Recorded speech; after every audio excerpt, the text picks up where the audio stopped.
Ma'am, வர்ஷாக்கு பதிலா இவள ஆட வைக்க நீங்க பெர்மிஷன் கொடுக்கணும்.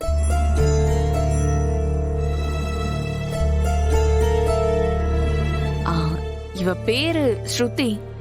வர்ஷாக்கு திடீர்னு உடம்புக்கு முடியல. இவங்க அதுக்காக பிராக்டிஸ் பண்ணிருக்காங்களா? ஸ்ருதி ரொம்ப நல்லா பெர்ஃபார்ம் பண்ணுவா மேடம். அப்படின்னா நோ ப்ராப்ளம், ஆடட்டும்.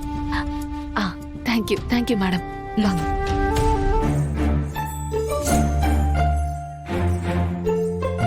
மாமா, என்னடா அங்க அருந்ததி இருக்காங்கல்ல, அவங்க வர்ஷாக்கு பதிலா ஸ்ருதி ஆட வைக்க போறாங்களாம். என்ன சீனு இது? ஏய் மாயா, இத சும்மா விட கூடாது. வா போய் என்னன்னு கேக்கலாம் வா. நல்லா ஆடணும். Okay okay madam. ஏய் அருந்ததி, இது உனக்கே அசிங்கமா இல்ல? நான் ட்ரெயின் பண்ணவள உன் சார்பா ஆட வைக்கிறேன். ஏய் இங்க பாரு, இந்த போட்டியில நான் ஜெயிக்கணும்.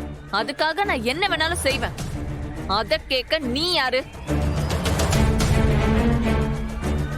ஏங்க, இது உங்களுக்கே நியாயமா இருக்கா? இன்னைக்கு ஸ்ருதி உயிரோட இருக்கானா அதுக்கு காரணமே மாயாதான். அந்த நன்றியை எப்படி மறந்தீங்க? விடுச்சீனு, காசுக்கு முன்னாடி நன்றி உணர்ச்சிக்கெல்லாம் மதிப்பே இல்ல. அருந்ததி போட்டியில ஜெயிக்க என்ன வேணாலும் பண்ணுவானா, இவங்க பணத்துக்காக என்ன வேணாலும் பண்ணுவாங்க.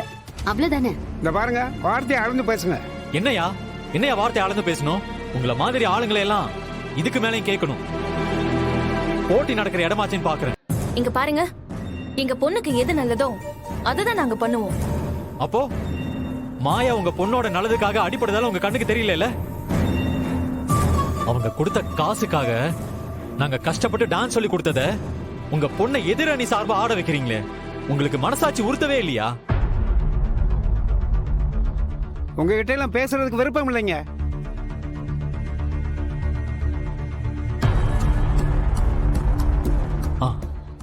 மேடம், நான் நடராஜா நாட்டியப்பள்ளி மாயாவோட ஹஸ்பண்ட் மேடம்.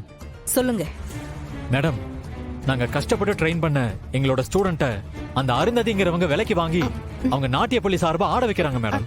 அந்த ஸ்ருதி ஆடவே கூடாது மேடம். சீனு, விடு சீனு. மேடம், என் பேரு மாயா மேடம். சீனு, ஸ்ருதி ஆடட்டும். அவ ஆடி ஜெயிச்சாலும் நமக்கு பெருமை தானே. மாயா இல்ல. சாரி மேடம், வா.